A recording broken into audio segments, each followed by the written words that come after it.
All right, so now we're dealing with this practice problem. I'm gonna go ahead and read what's up top and then we'll work through each of these problems. NASA is planning to send a satellite into orbit, and when launched, before being warmed, it needs to take up as little space in the hull of the SpaceX rocket that it takes into outer space. Once removed from the hull, the rocket will be warmed by the sun and will expand. NASA is considering copper and aluminum, which have a coefficient of linear expansions of 17 and 23 times 10 to the negative 6 Kelvin to the negative first, respectively. Both materials would be launched at 0 degrees Celsius and would be warmed to 50 degrees Celsius.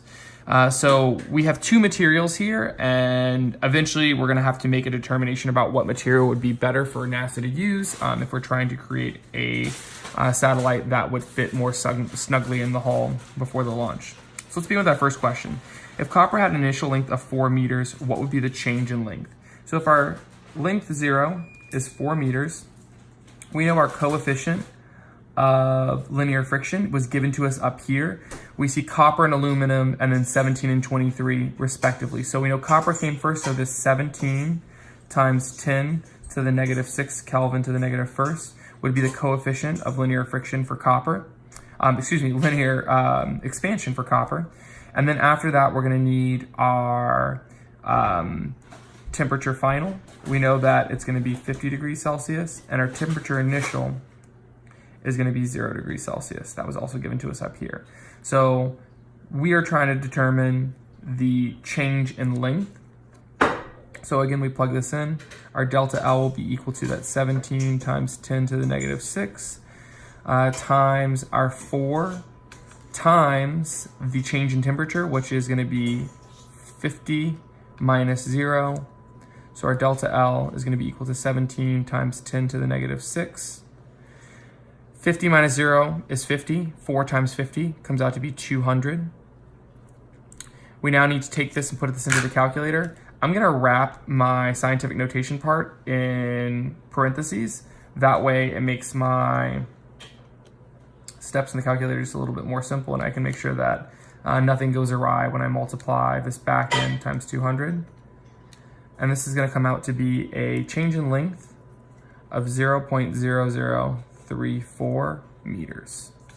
So based on this length, what would be the final length of the copper satellite? We have to take that initial length of 4 meters and add it to the 0.0034 meters, and that comes out to a final length, or a total length, of 4.0034 meters.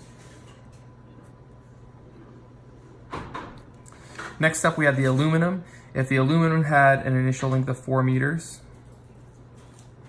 we know that the coefficient of linear expansion for aluminum is that 23 times 10 to the negative 6 Kelvin to the negative first. We know that the final temperature is 50 degrees Celsius, and that the temperature initial is also 0 degrees Celsius. That doesn't change. So we do the same thing. Our delta L is going to be equal to that 23 times 10 to the negative 6 times 4 times 50 minus 0. We're going to bring down the same stuff from the beginning. Again, 50 minus 0 is 50. 4 times 50 comes out to be 200. We multiply in the calculator that 23 second EE negative 6 times 200. And that comes out to be a change in length of 0.0046. So if we're looking for the final length of our aluminum satellite, it would be that initial length of 4 meters plus the expansion that it undergoes when put into outer space of 0.0046 meters, and that comes out to be a length of 4.0046 meters. Now, this is asking us to make a determination based off of these numbers, which material would be a better satellite for a longer one, and the answer would be aluminum.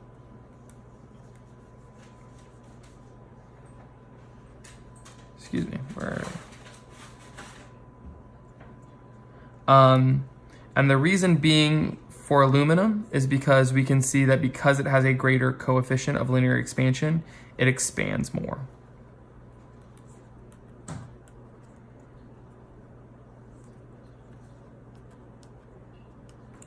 If the final length of the satellite needs to be 2 meters longer than it began, then what should be the initial length of the aluminum satellite? I'm actually going to throw this one out because that's not a good question.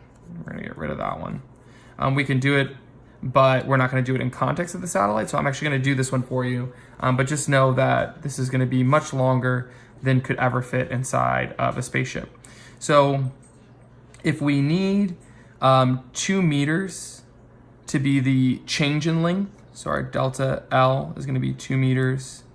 We know that the aluminum coefficient of linear expansion is 23 times 10 to the negative 6 Kelvin to the negative first. We know that our temperature final is going to be equal to 50 degrees Celsius, and our temperature initial is going to be 0 degrees Celsius. We're looking for that initial length. We don't know what it is. So we plug this in.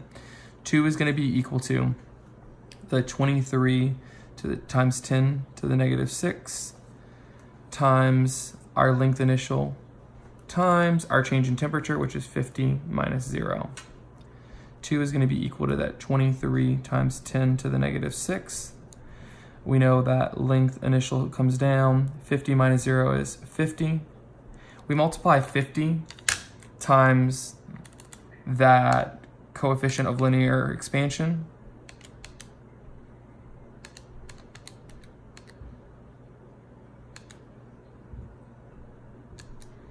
And that comes out to be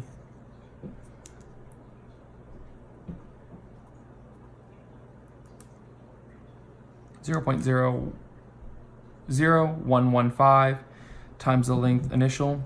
We divide both sides by that 0.00115. So 2 divided by that 0.0115 comes out to be an initial length of, get this, a whopping 1,739.13 meters. Oops, obviously that's not going to fit inside of a space shuttle, but we can still see that even though this is not a real world application of this particular equation, we can still solve for the length using algebra. So I want to go back to the bottom over here, thinking back to those 2 glasses of water from the beginning of class. We kind of talked about this, but I want to hit on it one more time. Though the 2 glasses of water have the same, we know that their temperature is the same, the average kinetic energy of all the particles inside of them, that will definitely be the same, but they will have different thermal energies. We talked about this in class, but the reason for this is because there is more matter inside of the larger glass and less inside of the smaller glass. So if you added all of the energies, because remember, thermal energy equals the sum and not the average. If you added all the energies of the larger glass together, they would be much greater than that of the smaller glass. All right? Good luck learning, guys.